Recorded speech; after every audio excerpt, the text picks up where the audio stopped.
Assalamualaikum warahmatullahi wabarakatuh. Selamat pagi kepada Pak Woni Ahmad Ridwan dan teman-teman semuanya. Sebelum kami menjelaskan materi tentang perusahaan firma Nike, di sini saya akan menjelaskan sedikit. Di sini kami akan menjelaskan materi tentang pengendalian di perusahaan firma Nike yang ada tentang 4 poin. Nah, sebelumnya di sini saya ingin memperkenalkan diri. Saya Denny Rahman selaku moderator di presentasi kali ini. Di sini saya tidak sendirian, ditemani oleh teman-teman dari kelompok 8, yaitu ada Amanda Dwi Lestari, Andre Dwi Nando Oktavian, Dia Puspa Asiat Silanti, Nadira Marsandi Ratnakania, dan Welina Maharani.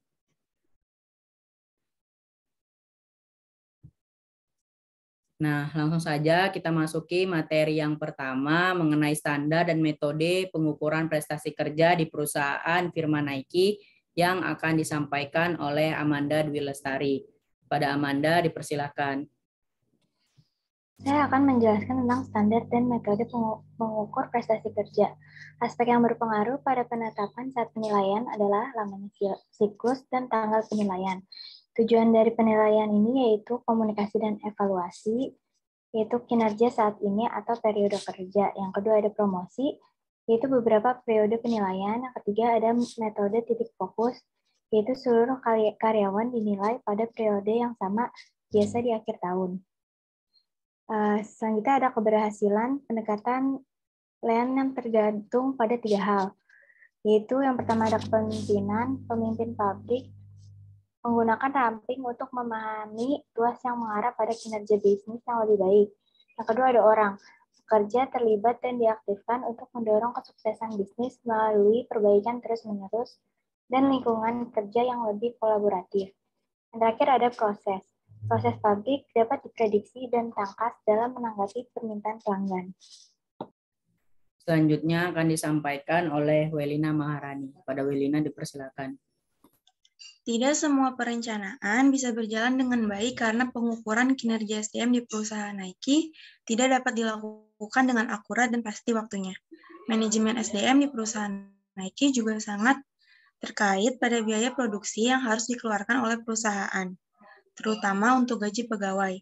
Kemampuan pembayaran gaji juga dikaitkan dengan jumlah produksi perusahaan dan tingkat penjualan mereka. Permintaan SDM ke pasar tenaga kerja juga dilandasi oleh kemampuan perusahaan untuk membayar SDM.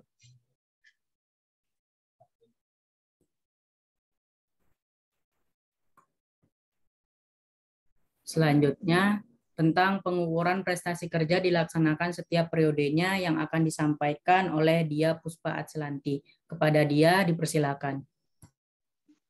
Baik, di sini saya akan menyampaikan terkait dengan pengukuran prestasi kerja yang dilaksanakan setiap periodenya.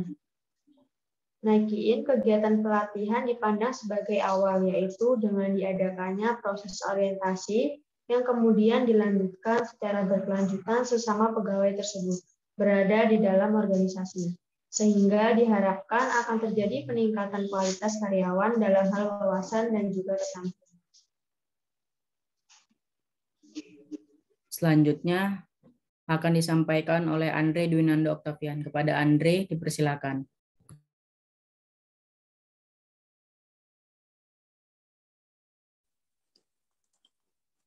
Saya akan menjelaskan tujuan dalam melakukan pendekatan dari berbagai aspek dan hubungan dalam bidang sumber daya manusia adalah agar para pekerja mendapat perhatian yang lebih spesifik untuk menjaga produktivitasnya, serta meningkatkan kualitas karyawan pada aspek yang lain sehingga pada akhirnya para pekerja dapat memberdayakan segala potensinya untuk kemajuan perusahaan. Terima kasih. Selanjutnya, tentang prestasi kerja selama ini sudah sesuai dengan standar atau belum yang akan disampaikan oleh Nadira Marsandi Ratnakania. Dipersilakan. Baik, sebelumnya apa suaranya kedengaran? Terdengar jelas ya? Baik, di sini saya akan menjelaskan apakah prestasi kerja dalam firma Nike ini sudah sesuai standar atau belum. Jawabannya itu sudah, karena Nike ini memiliki sumber daya manusia yang berkualitas. Jadi sumber daya manusia atau human resources itu merupakan sumber daya yang sangat penting dan menentukan jalannya suatu organisasi. Nah, untuk itu maka perlu dilakukan manajemen sumber daya manusia yang pada dasarnya menyangkut pengadaan pekerja, pemeliharaan pekerja, dan pengembangan pekerja. Adanya manajemen SDM ini diharapkan dapat meningkatkan prestasi kerja dan produktivitas kerja. Karena keadaan ini akan dapat dipertahankan apabila diimbangi dengan adanya sistem ganjaran atau reward system untuk memperoleh SDM yang berkualitas. Maka organisasi di sini ya perlu senantiasa melakukan pengembangan pekerjaannya, itu melalui pendidikan dan pelatihan. Seperti itu. Terima kasih. Saya kembalikan lagi kepada moderator. Terima kasih. Selanjutnya materi tentang prestasi kerja di perusahaan Firmanaiki ini sudah memenuhi standar. Apakah sangat rendah? Apakah perlu tindakan korektif yang selama ini dilakukan? Nah, jawabannya itu karena prestasi kerja di perusahaan Firmanaiki tidak rendah dari standar, sehingga tidak adanya tindakan korektif yang harus dilakukan oleh perusahaan Nike. Nah, mungkin itu saja sih yang dapat kami sampaikan tentang pengendalian di perusahaan Firmanaiki yang terdiri dari 4 poin tadi. Lebih dan kurangnya kami mohon maaf. Saya ucapkan wabillahi taufiq wal hidayah.